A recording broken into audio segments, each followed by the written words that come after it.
get these drugs, call me granny, pray for me. This shit ain't make believe, I'm never waiting, safe for me. I don't know why I hang with folks, just for you think about snaking me. And this bitch ass take So the actual shooters and killers of young Dolph, they already went to trial. They was found guilty.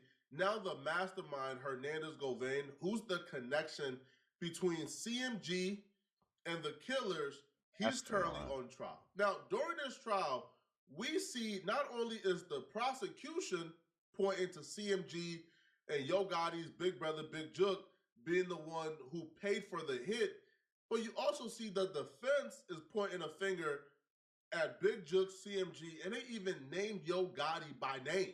In the open. So Yo Gotti tried to get Young Dolph smoked. Or did get Young Dolph smoked. Statement, the prosecution laid out that Young Dolph was murdered because of the ongoing feud with Yo Gotti. They would even give the history of Young Dolph and CMG's beef, which would also play out later on in this trial when it was brought back by the defense, and they was asking, hold on, bro, if y'all know that Yo Gotti and Big Jook is behind Young Dolph's death, then how come my... I ain't gonna lie, bro, I didn't even know these niggas was beefing, bro. Like, where did this shit even come from, my nigga? Client, who's the quote-unquote middleman, why is he at trial and Yo Gotti and Big Jook not at trial? Thornton made his own way in the music industry. And he created a label called PRE, Paper Route Empire. Hopkins will tell us about it. He'll tell us that Adolph Thornton made his way in the music industry and created opportunities for other artists. But when you create opportunities for others, why is the nigga some power, people bro? don't see it like that. Big show face, my nigga. So Hopkins will tell us about another label, CMG, also known as Cocaine Music Group. CMG, He'll Cocaine tell us Music about Group. the history, the tension between these. You asking for a RICO case. Cocaine Music Group, my nigga? You asking for it. FBI, open up! Two labels. He'll tell us that CMG wanted Thornton as their own, but when he decided to pave his own way, when he decided to be self-made, he became CMG's enemy. Hopkins is going to set the stage for how this story... Oh, this shit right here remind me of like a scene off Power or some shit. Ghost at trial or something. It's like some movie shit. And after Hopkins, you'll hear from Cornelia Smith. And this is when it all will click. Smith is a co-defendant. He'll tell you that he met Govan in 2021. They met through Smith's friend, Bobby Carter. And Smith has a couple of nicknames for Govan. He calls him Big Bro or Quet. Govan started out by selling drugs to Smith, pills more specifically. But that's not the only thing that Govan did. Govan chose Smith. Fuck, who you know who he chose, my nigga? How you know who he chose? Mind your business. And Govan chose him to do a job. Govan also chose Justin Johnson, another co-defendant, to do that same job. A job that ended in the life and death of Adolph Thornton Jr. Is that Young Dolph? He chose two desperate people. Smith, needing money, needing to support his family. Justin Johnson, an aspiring and up-and-coming rap artist that wanted to be on CMG's label, the very label that Govan had access to and was affiliated with. Smith will also talk about a meeting at Govan's house. The people present at that meeting were Smith, Govan, Justin Johnson, and Anthony Mims, also known as Big Jook. Now, Jook is the number 2 person at the CMG label. Smith tell you that Govan said that there was a bounty on Adolph Thornton's life. There were multiple So this man, Yo Gotti, put a bounty. How much was the bounty? bounties on PRE artists. The interesting part about this is they kept saying CMG, CMG, CMG. Yeah. When Big Jug Cocaine was the one they identified, because Big Jug was the president of CMG, Yo Gotti is the label owner. But Big Jug was the one that they identified being present at the meeting with Hernandez Govain, Big Jug, and Cornelius Smith. And according to Cornelius Smith, Big Jug is the one who told him, yo, we got a bag on any and all PRE members. We got 100K on Young Dolph. Who you think on that side got that 100K to put up? Come on now. It's only one right answer. According to Cornelius Smith, Govain never really said too much during that meeting. But Govain was the one who would follow up, who would check up, right? Who would let them know, hey, man, yo, we got Dolph in town. Hey, your PRE coming in town. But they got if Big drop on Jug them niggas. was the one behind this, why wasn't he charged 2 years afterwards? Why did he have to die for y'all to go to court and say, yeah, he's the one responsible? And then why not just say Big Jug? Why say CMG? Why include Yo Gotti into this? Now, the prosecution... Yo Gotti is the only nigga with that 100K. Let's keep it, but let's just tell it how it is. I ain't telling you something that we don't already know. Yo Gotti is the only nigga who got that 100K. Well, no, the defense, their opening statement to me was more telling. To me was more damaging for Yo Gotti and CMG, because the defense for the middleman, Hernandez Govain, I'm expecting for them to do an opening statement not including Yo Gotti at all, not including Big Jug at all.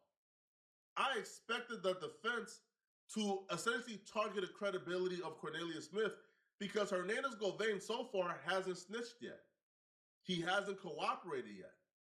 Now, according to Cornelius Smith, the snitch in this case, they apparently thought that Hernandez Govain was snitching from the get-go, right, which is why Cornelius Smith began to cooperate. I need you to take your phones out and then walk you through how much everybody's worth. You already knew all that. You want me to be honest with you? I can be honest with you, because they were saying that Mr. Govan was like one straight or nothing like that, was like informing and stuff like that, and you know they were saying that he was police, so okay. Yeah, well, all the phone gotta go outside, you know, when you talk around. So let me back this up.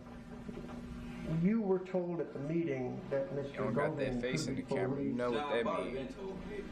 Bobby told you. Ratatouille. You know, saying that, you know, he had got him popped and he had got him sent to jail and he was setting him up and stuff like that. So let's maybe go back to scratch. You just met this guy for a short period of time over the summer. Bobby's already told you he's a snitch, maybe works for the feds. But you can't tell me nothing about no guy like that. If he ain't did no wrong to me, he ain't did no police stuff to me, he ain't police me, so I don't just take the streets say that about anybody, you know what I'm saying? They probably saying it about me right now. Your friend Bobby Carter told you that. Your friend... An associate. Okay. I don't have friends, I have associates. Right. Your associate told you that this man that you just met is a federal snitch, you can't trust him, right? So they told you that this man you just met is a snitch, and you said, shit, I don't give a fuck. And especially if you doing illegal shit, how dumb do you gotta be, my nigga? Yeah, well, people say that about anybody, man. You know what I'm saying? So, no, you ain't did no police stuff to me. Like, I ain't got no bad to say about you. You know what I'm saying? All right. You're cool. Yeah. So, you know, streets talk like that all the time. Associates or whatever. Because he probably seen how me and him was getting, and he ain't like that, so he comes to, man, you know, he's police, you know what I'm saying? So, I don't really know what people say. All right, so let me just ask. It's just like proving guilty to prove innocent, you know what I'm saying? Which also plays a hand into the defense. This is Pod 5, the first fully immersive sleep This right system. here Intelligent, will adaptive, also be cut out the effortless. video. It doesn't replace your bed. It Which they thought Hernandez Govain was the police. They thought he was somebody who was cooperating. They was very suspicious of him from the very beginning. So, like, why would they give Hernandez Govain $100,000? Why would they play into his hand? Like, why would they make him the mastermind of everything? So the prosecution points at Big Jook and Yo Gotti. And since they were the mastermind, they had the 100,000. Govain was just an easy target for the defense attorney, well, for the prosecution, and he was just an easy target for these lazy detectives. Right? The detectives didn't want to do the work and the job to go after Yo Gotti and Big Jook. Now, the crazy thing about this, if Hernandez Govain ain't snitching or not cooperating, then him going after CMG or Yo Gotti in his opening statement, to me, is kind of like, that's shocking to me. Because as far as I'm concerned, Cornelius Smith is the only rat. But if your lawyer is pointing fingers at other people during the opening statement, is that considered snitching as well? I don't know. So the state just told you to your face that Mr. Govan picked out two desperate people. Cornelius Smith, if you are to believe him, says in his statement, I just happened to be going by Quet's house, Govan's house, to buy some ecstasy pills with my girlfriend. Bro, you know what you did, bro. Don't be doing all that pal now, bro. See, that be the problem with y'all street niggas, bro. Y'all want to be in the streets and do all y'all dirt, but now y'all in that courtroom, you want to pal like this. Nah, nigga. Take your lick on the chin like a man, because you a street nigga. Happened to be there. He doesn't say Quet said a word. Jook says there's a hate on everybody, and I got you, and Jook says, take the phones outside while I talk to you. Assuming you believe any of that's true. And the reason I ask you if you think any of that's true is the police never went to question Jook, aka Anthony Mims, or Yo Gotti, or any of the people with CMG. Never once even tried to do bro, why is he looking like that, bro? He killing me, bro. Fix your face, bro. Jook said do it. Quet didn't say anything. Quet lives in the poorest part of Memphis in Orange Mound, sells a few ecstasy pills to make a living, and hustles with some sports gambling. He's a nobody, and that's why I asked you about the Peters. He's a throwaway that they can blame. Why did they not talk to Jook or anybody else with CMG? Ever. Now, Jook ended up getting killed in 2024, 2.5 years after the fact. Never arrested, never talked to, never interviewed, never pursued, never surveilled, nothing.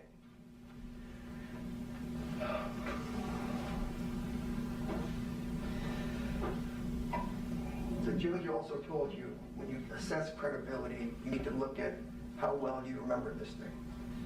Cornelius Smith cannot even tell you when he was propositioned to go kill somebody. The shooting happened in November 17, 2021, and the best the police can say is that this meeting, where just randomly happened, as Cornelius himself has said, was sometime between August and September, 3 months prior to the shooting taking place. 3 months. He will tell you there's no plan. All he was told by Jook was there's a price on their heads. And that's kind of funny because when the cops, if they testify honestly, will tell you there have been multiple attempts on Mr. Dolph's life. Twice in Charlotte, and once in Los Angeles. Knew there was a price on their head because there was a war between PRE and CMG. They were shooting each other. Yo Gotti's car was shot up here. The song 100 Shots came up after. Damn, he said, also Yo Gotti. Oh, Yo Gotti really been in that smoke then. Okay, I'm thinking they just, okay, so they been into one of these things. There's a rivalry going on and people have been shooting. The police went through this. They know this. They also pulled YouTube videos where people are openly threatening to kill Dolph. Right. It's in their slideshow. You know what they call their investigation? Operation Cookie Monster. That's how tasteful this whole thing has gotten with these folks. I'm sorry, my arm is shaking because I'm so furious that we're here as far as the trial goes. So the other thing the government hasn't told you when we talk about first impressions is, for weeks prior to the November 17, 2021 shooting, nobody called Govan, talked to him, did anything, be it Justin Johnson or Cornelius Smith. That's kind of suspect, bro. It's kind of fishy, my nigga. That morning, it was Cornelius's daughter's birthday. Ain't nobody talked to you, my nigga? Hold on. Daughter But birthday. he gets a call from Justin Johnson and says, I got a car, let's go do something. They get in the car and they start driving around just looking for somebody to kill. They just happened to see young Dolph's car going by. And they open fire. And they kill him. And the interesting thing is, even Buddy in the back, like, he hate his life right now. He don't know what the fuck going on. He ready to go home and see his wife. nobody communicated He don't with give a fuck. Govan for He ready to weeks go. prior to this. They didn't talk to him that morning. He didn't help him get the car. He didn't help him escape. He didn't tell him what to do. He didn't tell him where to go. He didn't do anything. It was a spontaneous issue between two young men that morning. Right. They shot him, and you know why there's no plan? Because they just start calling random people after the shooting. They don't call Govan. They have to go someplace to get bandaged up as far as that goes. The people that help them, never been charged as accessories to anything. Right. They then get rid of whatever they need to get rid of. They left the car across the street from Govan's house on the middle of the street, in front of the street. And just because he's a nobody and doesn't have money, like Gotti or Joe, his brother, who was never even questioned or charged, he's the fall guy in all this stuff. He didn't do anything. Even if you believe Cornelius, all he says is, I just happened to show up there, and he said, hey, it's a little seat. Joe took over and started doing all the talking. Do you think that man could pay somebody $100,000 and you'd say, yeah, he's good for it. I don't need any validation. He's good for it. You could tell this is a paid lawyer because he kind of cooking. I'll be real. I'm watching this like, you do have a point in terms of like reasonable doubt. You are creating reasonable doubt when he says straight drop and Cornelius ain't speak to Hernandez Govan for weeks. That after that meeting with Big Jook, it was kind of understood there was a bag on Young Dolph's head. The